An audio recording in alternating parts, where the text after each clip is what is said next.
ভারতীয় আগ্রাসন আগরতলায় বাংলাদেশ দূতাবাসে হামলার প্রতিবাদে বাগেরহাটে বিএনপির বিক্ষোভ ও প্রতিবাদ সমাবেশ। বাগেরহাট থেকে এইচ নান্টু রিপোর্ট।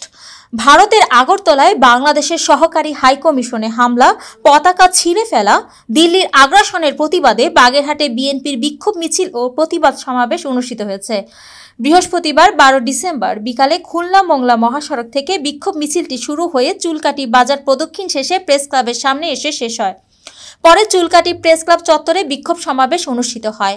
বাগেরহাটের খানপুর ইউনিয়ন বিএনপি নেতা খান হাফিজুর রহমানের সভাপতিত্বে বিক্ষোভ সমাবেশে বক্তারা বলেন, পতিত স্বৈরাচার হাসিনাকে প্রত্যাবাসনের জন্য ভারতের নরেন্দ্র মোদী বিভিন্ন ষড়যন্ত্র করে যাচ্ছে।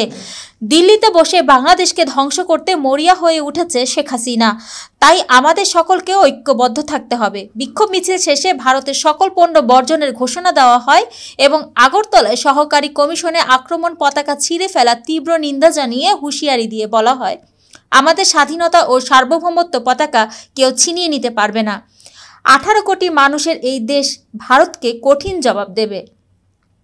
বাগেরহাট সদর থানার সাবেক সদস্য সচিব হাবিবুল্লাহ ওয়াহেদ হাবিজ এর সঞ্চালনায় এই সমাবেশে উপস্থিত ছিলেন খানপুর ইউনিয়ন বিএনপির সাধারণ সম্পাদক বাবুল ফকির, নাসির উদ্দিন, শেখ মিনারুজ্জামান, ছাত্রনেতা ইমন, রাখালগাছি ইউনিয়ন বিএনপির নেতা মাসুম বিল্লাহ প্রমুখ। এই বিক্ষোভ সমাবেশে চুলকাটি প্রেস ক্লাবের সাংবাদিকবৃন্দ সহ বিএনপির সকল অঙ্গ সংগঠনের নেতাকর্মী উপস্থিত ছিলেন।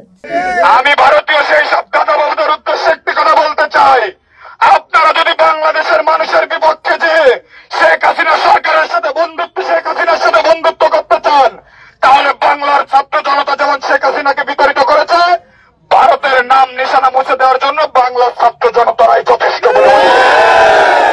ভারতের পণ্য বয়কট করার জন্য বাংলাদেশের সাধারণ মানুষেরাই যথেষ্ট বলে মনে করে। ভারতের বিরুদ্ধে সংগ্রাম করার জন্য বাংলাদেশের সাধারণ মানুষেরাই যথেষ্ট বলে মনে করে। মৌমিতা তন্নি, GBC টিভি, ঢাকা।